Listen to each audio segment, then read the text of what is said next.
Hayig soon maayong adlaw or maayong gabi.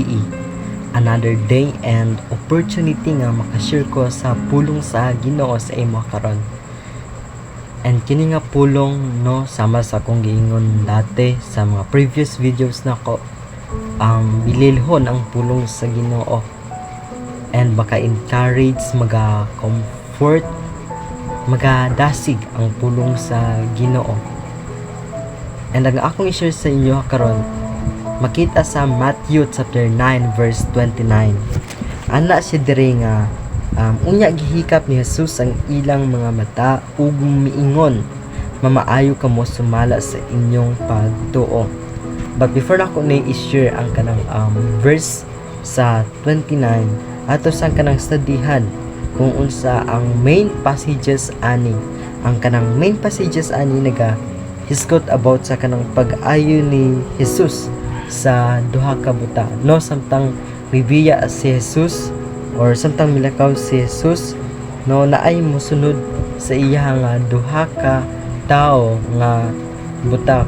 Naghangyo sila kang Jesus nga pwede ba ayuhon ang ilang kanang situation nga wala sila kakita. And kini nga duha ka buta na sila kanang pagtuo kay Jesus Christ. No, it because sa ilang kanang pagtuo naayos sila sa ilang kanang balatian nga wala sila kakita. And ang giingon diri sa 9:29, no, gihikap ni Jesus ang ilang mga mata ug naulian na kumbaga nakakita sila. It because giingnan sila ni Jesus nga makakita kamo tungod sa ilahang kanang pagtuo, no, kay mituomon sila kay Jesus Christ, maong naulian sila. So nya na ang kanang value sa kanang word of God na agi sa kanang pagtuo, faith, no, faith.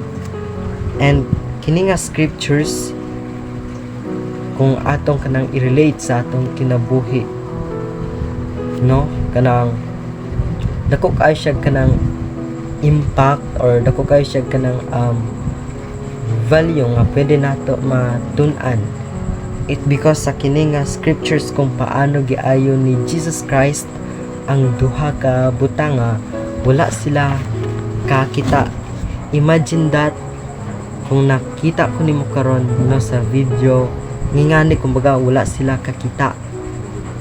It because sa ilang kanang balatian nga nabuta sila, but tungod sa ilang kanang faith, imagine that, faith, no, tungod sa ilang kanang pagtuo kay Jesus Christ, no, katong ginaingon sa diri nga passages, naulian sila, no, tungod sa ilang faith nga wala sila kakita ug mihangyo sila kang Jesus Christ, naulian sila ug nakakita, no? So ngana ang kanang faith, nga na ang value sa faith kung motuo ka kay Jesus Christ. Unsa man ang pwede nato matun-an sa kini nga kanang miracle ni Jesus Christ about sa kanang tao nga wala nakakita og giayo niya sila, and tungod sa katong tao nga pagtuo nila kay Jesus Christ naayo sila.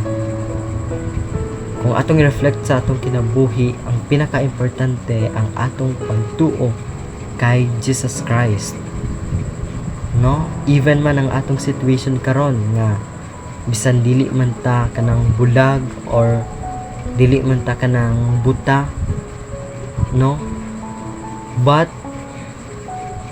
kung naatay ka ng pagtuo kay Jesus Christ, kumbaga dili ta maunsa, kumbaga dili ta kanang mag-antos atong kinabuhi. It because naaman siya kanunay magahatag sa atua og kanang mga kaayuhan, especially kung naata sa balatian, kung naatay pagtuo sa Ginoo, na siya kanunay magahatag sa ato og kanang healing.